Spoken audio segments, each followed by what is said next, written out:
Well, thank you and welcome to NACD's 73rd Annual Meeting. I am Brent Van Dyke, and I serve as your national president. And what a wonderful venue San Antonio, Texas is for our annual meeting.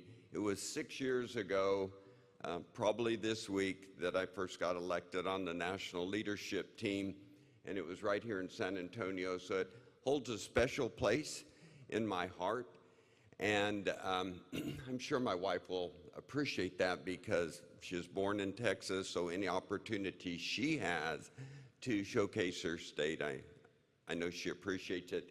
So at this time, let's give the Texas Association a round of applause for helping assist put this together.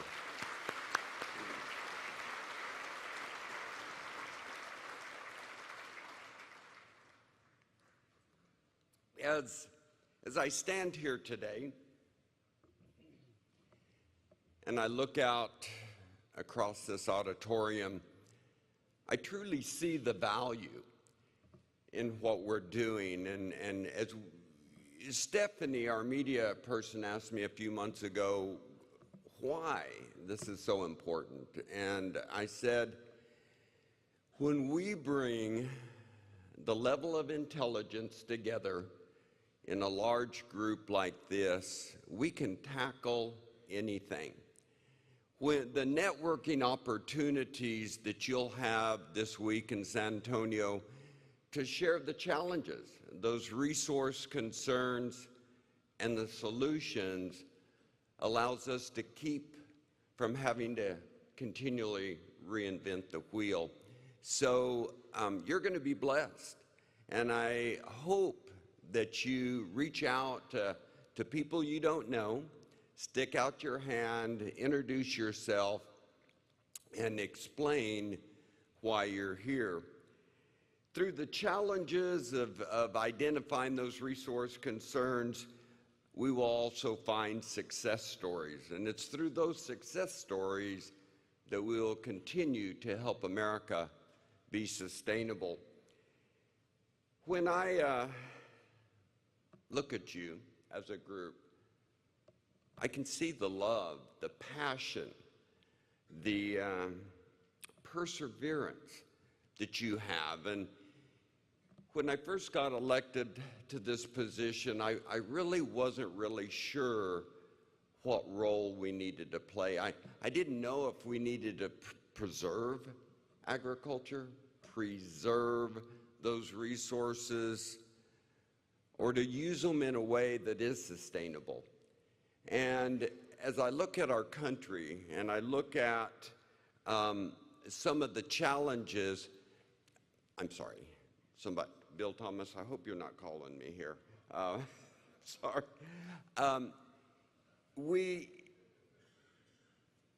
We have to, as a country,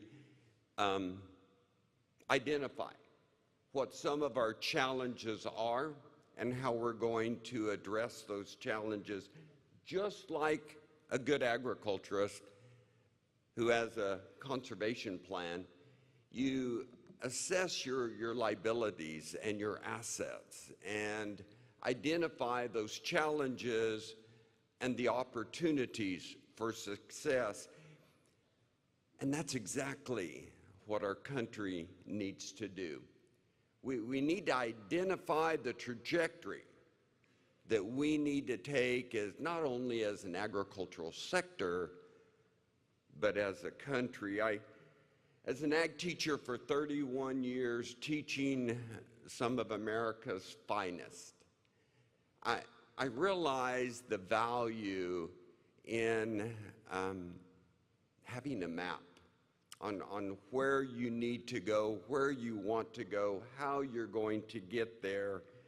And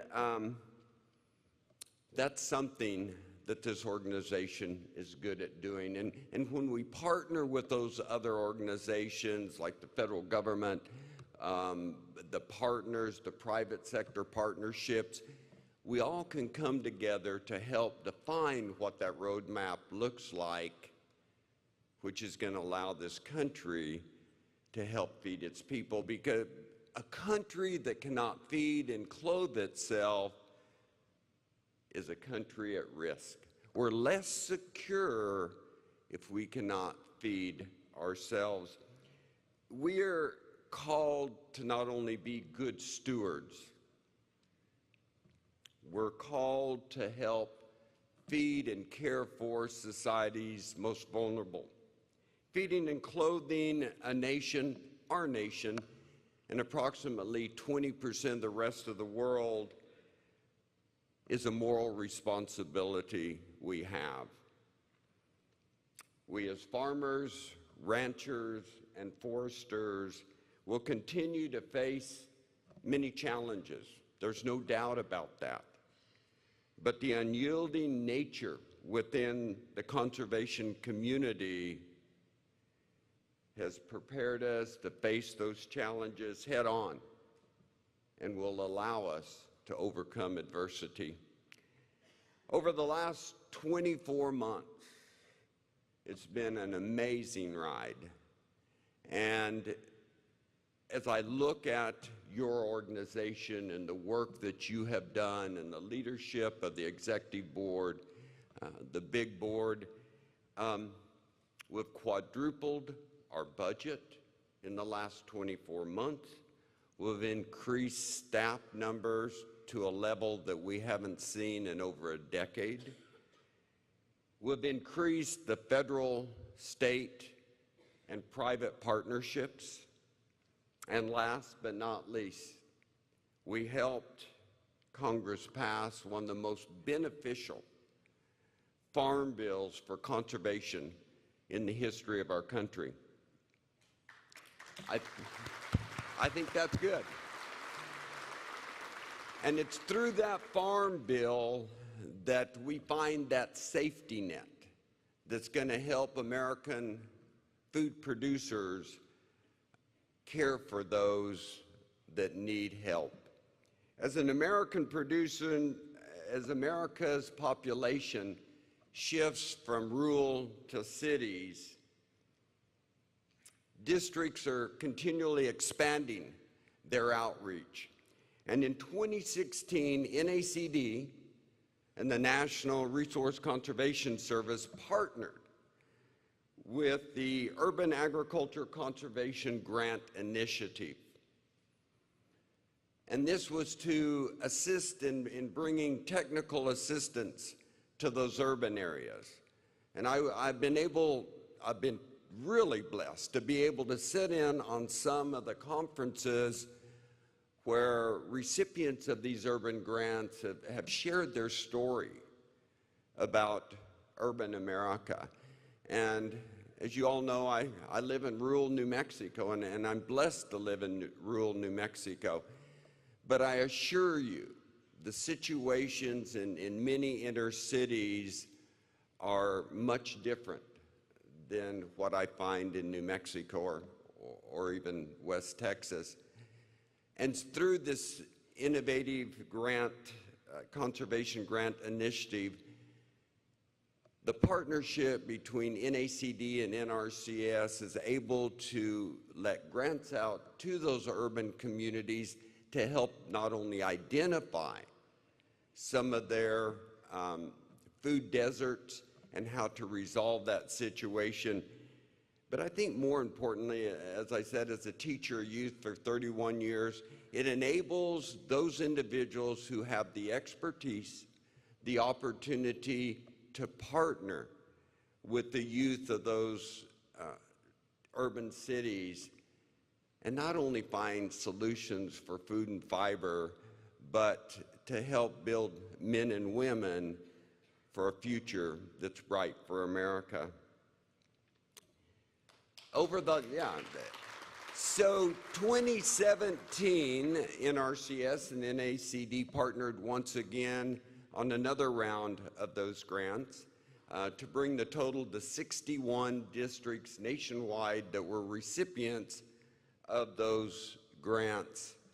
And I'm honored to be able to announce the third round of grants for the 2019 year, and I think that that's a huge accomplishment. 3 years of grants, we're going to reach out to another segment of our population, and I want to thank our partner NRCS for doing that. So thank you.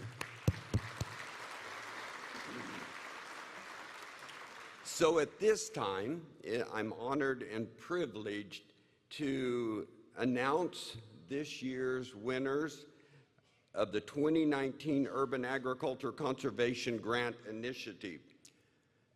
And those districts are Winkleman RCD, Arizona, Crawford County CD, Arkansas, Alameda County RCD, California, San Mateo RC&D, California, Ada SWCD, Idaho, Gooding SCD, Idaho, Kootenai Shoshone SWCD, Idaho, Worcester County, Massachusetts, Marquette County CD, Michigan, North St. Louis, Minnesota, Cheshire County CD, New Hampshire, Merrimack County CD, New Hampshire, Doñana Soil and Water Conservation District, New Mexico, Cortland County SWCD, New York, Hamilton County SWCD, Ohio, Lehigh County Conservation District, Pennsylvania, Northern Rhode Island CD, Rhode Island, Southern Rhode Island Conservation District, Rhode Island, Okanagan CD, Washington, and Palouse Rock Lake CD, Washington. Let's give them all a round of applause.